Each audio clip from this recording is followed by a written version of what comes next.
What's up, dreamers? Welcome back to my channel, dheemarie Dreams. I'm dheemarie, a divorce and dream coach, an author, a professor, and a real estate investor.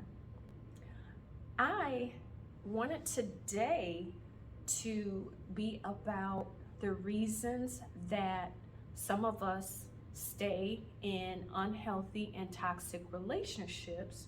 So let's dive right in. For some people, myself included, children are a huge factor as to why we stay in abusive and toxic, unhealthy relationships. And so, like I said, for me personally, I have one child, I have a son, and I thought in my mind that I was creating stability for my son to be in a home with two parents. And so again, I know that I'm not the only one out there. I know that some people, many people, stay oftentimes in a relationship that is not the healthiest for that reason. Reason number two, why some people stay in unhealthy, toxic relationships. Sometimes we trick ourselves into believing that the relationship is going to change and that it's going to get better. I know a lot of times we may think that we can ourselves change that person. That could not be further from the truth. So, for me, I actually assumed that as well. I thought that if I just stay, the longer I stay, things would get better, things would get easier, I'd be able to cope better about certain things. And again, that could not be farther from the truth. Reason number three on why we stay in toxic, unhealthy relationships is because we sometimes can forget our worth. We can sometimes forget that we're enough. Society has baptized a lot of us into thinking that you are useless, you're nothing without a relationship. And again, that's not true. I'm single, I'm enjoying my single season, and I wish that this information had been presented to me when I was younger, because the single season is you're supposed to enjoy it until you attract or until God brings into your life that perfect person for you. They're not going to be perfect because no one's perfect, but the type of person you deserve, which is someone who is healthy, whole, and healed.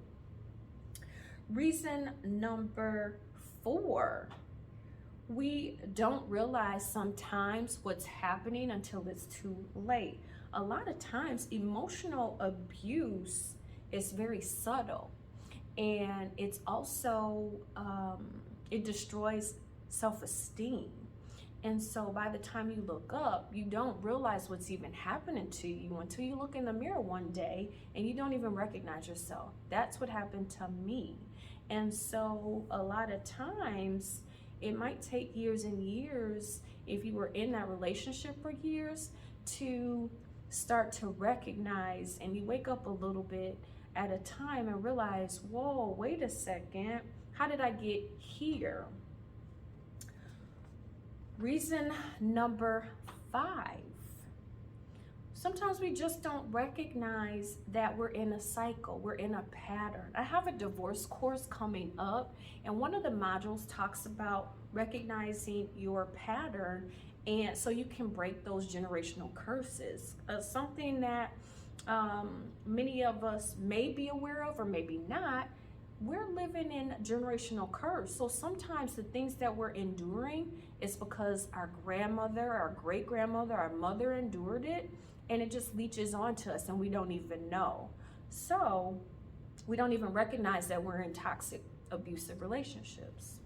Reason number six, society has preached to us the ride or die mentality. And so it's like you got to be a down chick or you got to be a down dude and take this this abuse, take this toxicity, because there's just no other way, which is ridiculous. Reason number 7, the pressure to look perfect in the eyes of the public, to look perfect and to, what will people think if we broke up? We've been together for so many years. I know that was my issue. And, now looking back at myself, it's like, girl, why are you trying to people please? How about you please yourself? So that's a really big one, because again, for me, that was one of my issues why I stayed so long. Well, comment below, do you agree with these? Which one resonates most with you?